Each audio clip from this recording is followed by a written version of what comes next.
Assalamualaikum warahmatullahi wabarakatuh. Perkenalkan, nama saya Yusuf Effendi dari Sekolah UPTD SMPN 20 Depok. Alhamdulillah, dalam kesempatan kali ini coba saya buatkan tugas dari BIMTEK Informatika. Itu coba saya buatkan sebuah pelaksanaan micro teaching yang dalam pembahasannya adalah bab tentang analisis data, di mana isinya tentang pemahaman fungsi dasar dalam aplikasi pengolahan angka. Khususnya nanti saya akan menggunakan Microsoft Excel, dan juga ada penjabarannya tentang bagaimana menggunakan fungsi kondisi yaitu count here, yang kemudian diikuti oleh segenap siswa yang ada di kelas saya. Untuk kali ini fokus saya adalah pembelajaran kepada kelas 7 tentang analisis data. Oke, mungkin itu pembukaan dari saya. Mari kita lihat proses pembelajaran yang saya lakukan. Oke, assalamualaikum warahmatullahi wabarakatuh. Waalaikumsalam warahmatullahi wabarakatuh. Oke, apa kabar kelas 7D?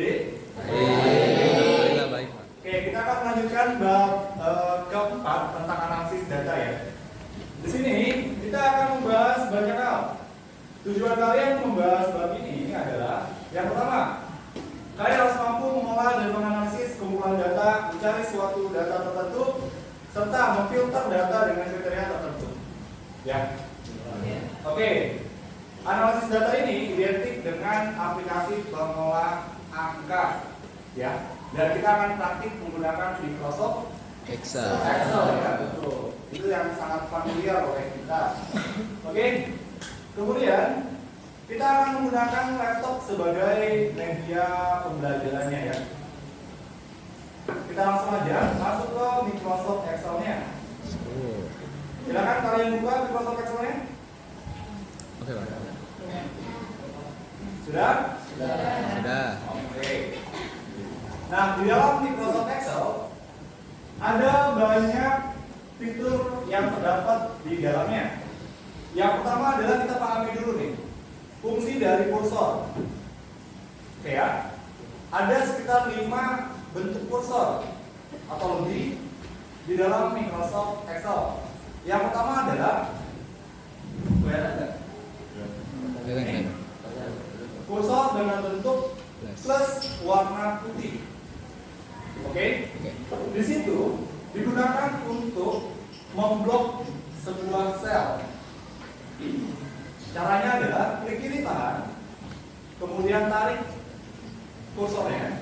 Nah, itu akan memblok suatu sel. Ya. Coba klik kiri tahan. Bisa? Bisa. Oke.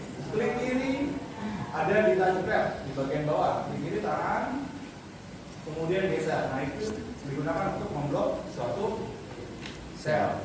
Oke, kemudian yang kedua adalah bentuk kursor dengan tanda panah 4 arah. Jadi tanda panahnya ada atas, bawah, kiri, kanan. Itu ada tanda panahnya semua. Misalkan selnya kita isi dengan angka 8D. 7D. Oke. Kita akan pindahkan sel ini. Ya. Oh iya, saya lupa ini ya. Kalau ke bawah itu apa namanya? Kalau ke bawah apa? Kolom. Oke. Kalau ke samping itu baris, betul. Nah, pertemuan antara kolom dan baris, nah ini ada namanya sel. Ini kolom apa? Kolom B. Ini baris berapa? Baris 2. Jadi ini kolom apa, baris berapa? Oke, berarti ini B2 ya. Kita akan pindahkan B2 ini ke dalam C2. Isi selnya dipindahkan ke C2 di sini ya. Kita perhatikan kursornya, plus ada tanda panahnya keempat arah. Diklik kiri, tahan, kemudian tarik kursornya ke C2. Nah, ini akan kita coba, kalian coba.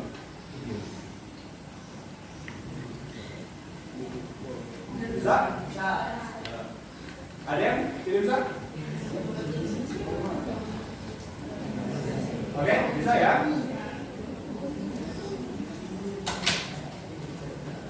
Oke, itu adalah kursor yang kedua. Tadi sudah ada plus warna putih untuk memblok. Kemudian ada plus dengan 4 arah. Itu untuk memindahkan isi sel. Dan kemudian kita akan bahas bentuk kursor yang ketiga. Dia adalah kursor yang berfungsi untuk menyalin sebuah fungsi.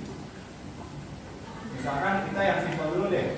Di sini ada angka 1 dan 2. Ketika bentuknya ini plus warna hitam tanpa ada tanda panahnya. Ini digunakan untuk menyalin fungsi atau formula ya. Oke, ketika diklik kiri tahan, di pojok kanan bawah dia posisinya. Kalau di atas nggak ada, dia di pojok kanan bawah. Kalian coba ketik dulu 1 dan 2. Coba dulu. Oh, tahu. Kemudian di blok, klik kiri tahan, tarik ke bawah. Oke. Nah, ini di pojok kanan bawah ada plus warna hitam tanpa tanda panah. Kemudian coba tarik ke bawah. Nah, dia akan meneruskan pola bilangannya. Ya. Jadi kalau misalkan kalian teruskan juga yang udah ditambah 1 terus aja. Tuh, sampai dengan 9. Biar lebih kontras kelihatannya, coba kita ganti angka 3. Kalau di sini 1 dan 3, selanjutnya angka berapa? 1, 3 terus 5 terus 7. Kenapa bisa seperti itu? Ganjil. Iya, bisa ganjil atau bisa tambah 2. Ya, yang itu adalah tambah 2. Jadi Excel-nya mengenal deret aritmatika ya. Itu dia plus 2. Gitu. Ya. Jadi ini adalah Excel. Itu fungsi dasar dari plus warna hitam. Oke. Kemudian kita lihat di sini, Pak, kok itu terlalu lebar, Pak? Misalnya kita kasih di sini mau ya. Ini terlalu boros, Pak, ke sampingnya. Nah, ini adalah fungsi kursor di atas, di kolom ini. Plus dengan tanda panah ke kiri dan ke kanan. Itu digunakan untuk mengatur lebar suatu kolom. Ya. Jadi ketika kalian mengatur lebar kolom ini, nah itu tinggal klik kiri tahan, kemudian digeser. Atau ada cara kedua adalah nanti dulu kursornya ya, pastikan kursornya berada di sini. Klik 2 kali, klik kiri 2 kali, atau enggak tap di touchpad 2 kali. Klik. Nah, dia akan menyesuaikan dengan isi sel yang paling lebar. Kalau misalkan kalian di sini tulisnya nomor panjang, dia akan menyesuaikan dengan lebar dari isi sel yang ini. Nah, dia akan menyesuaikan. Dicobain. Ingat kursornya di sini, bukan di dalam selnya, di atas.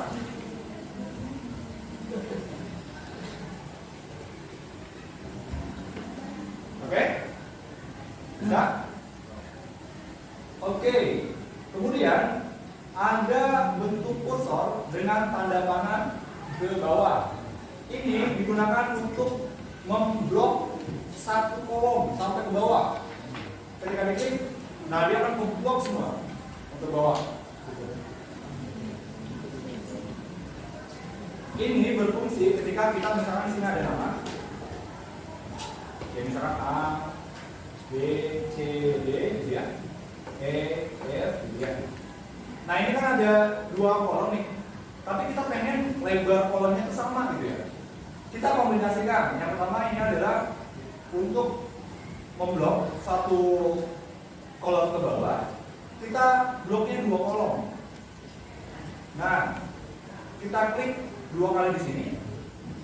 dia akan menyesuaikan semua tuh dengan isi kolom yang paling lebar. Kalau mau sama antara kolom B dan C, kalian bisa dilebarkan di sini. Perhatian, penyiar untuk Rafif Setiawan kelas 9D. Usai istirahat silakan ke ruang UKS. Terima kasih. Oke, lanjut ya. Itu adalah fungsi dari apa? Kursor ya. Kita ulangi lagi. Ada plus warna putih digunakan untuk memblok suatu sel. Kemudian ada plus, ada tanda panahnya 4 arah digunakan untuk memindahkan isi sel. Kemudian ada plus warna hitam menyalin format atau menyalin formula ya ke bawah. Terus kemudian ada plus dengan tanda panah ke kiri dan ke kanan digunakan untuk mengatur lebar dari kolom. Kalau baris juga sama ya bentuknya. Oke. Kemudian ada tanda panah ke bawah untuk memblok suatu kolom ke bawah, gitu ya. Itu fungsi kursor. Kemudian ada lagi namanya di sini merge, ya, digunakan untuk menggabungkan atau memisahkan dua kolom atau lebih. Misalkan di sini ada nomor di kolom B dan ada kolom C. Kita mau menggabungkan nih kolom B dan C dibalik ke satu menjadi satu sel. Nih, kita bentuk dulu dua sel ini kemudian di merge. Nah, dia akan bergabung. Jika keduanya ada isinya, misalkan kayak tadi kan ada isinya nama nih, maka dia akan bertanya nih, merge. Nah, dia akan bertanya, ada isinya di sel yang lain. Kalian klik OK, maka yang kedua akan dihapus. Dia akan terisi oleh isi sel yang pertama aja. Gitu. Merge, menggabungkan atau memisahkan sel ya. Kita lanjut ke sini ya, kita ambil contoh kasus. Ini adalah data kelas 7D, ya kelas kalian. Di sini kita seakan-akan mengadakan pentas seni. Oke, kita seakan-akan mengadakan pentas seni. Dan rencananya kalian akan membuat sebuah kaos, ya. Nah, datanya di sini ada ukuran baju.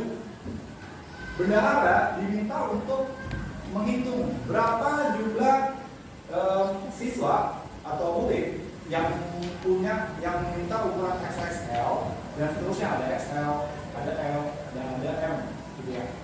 Nah, ini menggunakan rumus namanya. Saatnya jam ke-6 dimulai. It's time to begin the shift lesson.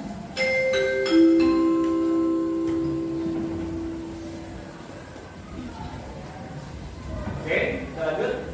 Nah, datanya di sini udah ada, ukuran bajunya apa aja, tapi bendahara di sini diminta untuk mereka siswa yang ukurannya L, M, XL dan XXL itu ada berapa aja.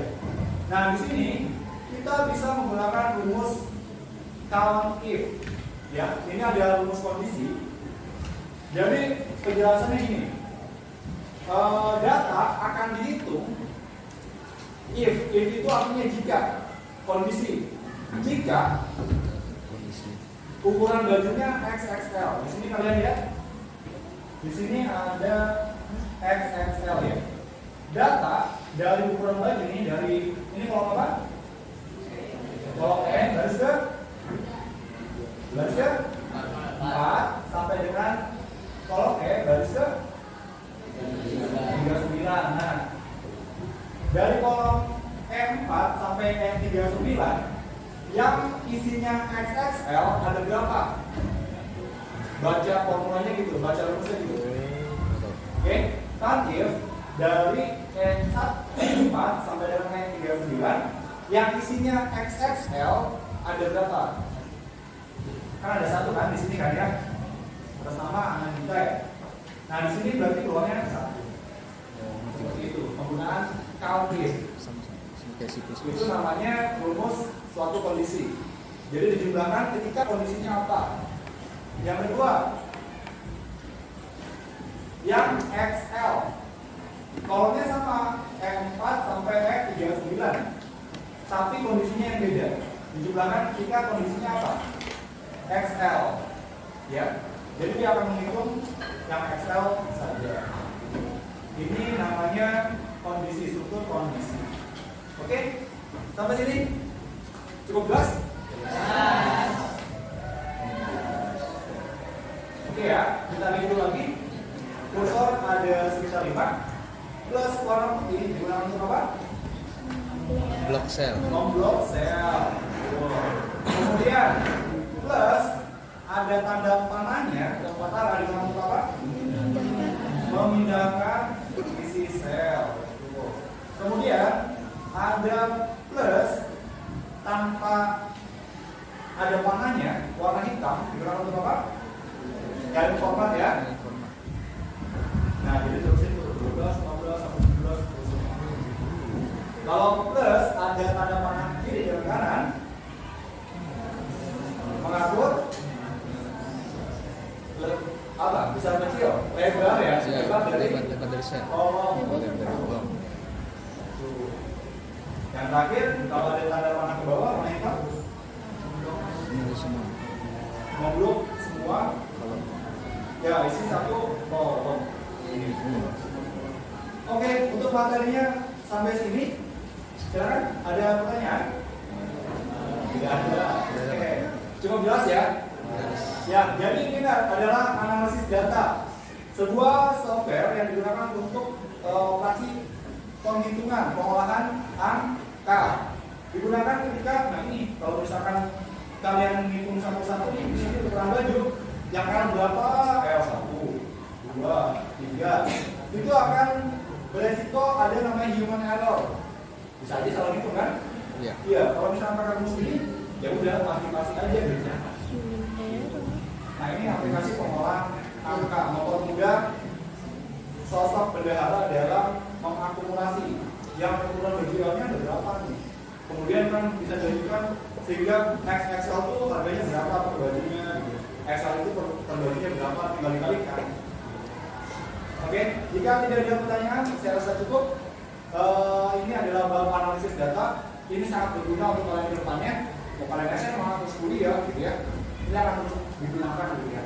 Saya cukupkan. Terima kasih atas perhatiannya. Assalamualaikum warahmatullahi wabarakatuh. Waalaikumsalam warahmatullahi wabarakatuh. Baik, itu tadi proses pembelajaran untuk tugas mikro teaching untuk Bimtek Informatika khususnya untuk guru SMP se-Indonesia. Kurang lebihnya mohon maaf, masih banyak banget kekurangan dan juga mungkin ada salah-salah kata penyampaian saya tentang detail teknisnya dari materi yang saya paparkan. Saya ucapkan mohon maaf. Kemudian kalau misalkan memang ada hal yang bisa diambil dari apa yang saya paparkan, semoga bermanfaat.